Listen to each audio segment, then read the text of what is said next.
মহান বিজয় দিবস উপলক্ষে লক্ষ্মীপুরের রায়পুরে ব্যাডমিন্টন টুর্নামেন্ট অনুষ্ঠিত হয়েছে। ১৬ দলের অংশগ্রহণে ষষ্ঠবারের মতো এই টুর্নামেন্টের আয়োজন করেন স্বেচ্ছাসেবী ও সামাজিক সংগঠন বাবুরহাট ব্লাড ফাউন্ডেশন। গত ৩ ডিসেম্বর শুরু হওয়া এই টুর্নামেন্ট ১৬ ডিসেম্বর রাতে ফাইনাল ম্যাচের মাধ্যমে শেষ হয়।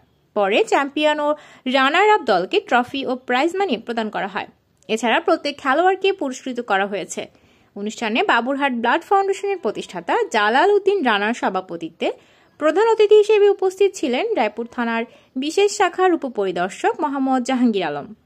বিশেষ অতিথি হিসেবে উপস্থিত ছিলেন রায়পুর থানার ডিএসবি সদস্য মোহাম্মদ রুবেল হোসেন, লক্ষ্মীপুর জজ কোর্টের আইনজীবী অ্যাডভোকেট আবুল কালাম, ফাউন্ডেশনের উপদেষ্টা উত্তম পাইক, শাহিন হোসেন, রাসেল হোসেন সুমন, জাহাঙ্গীর আলম, নূর আলম, আনোয়ার হোসেন ও মোহাম্মদ সোহেল।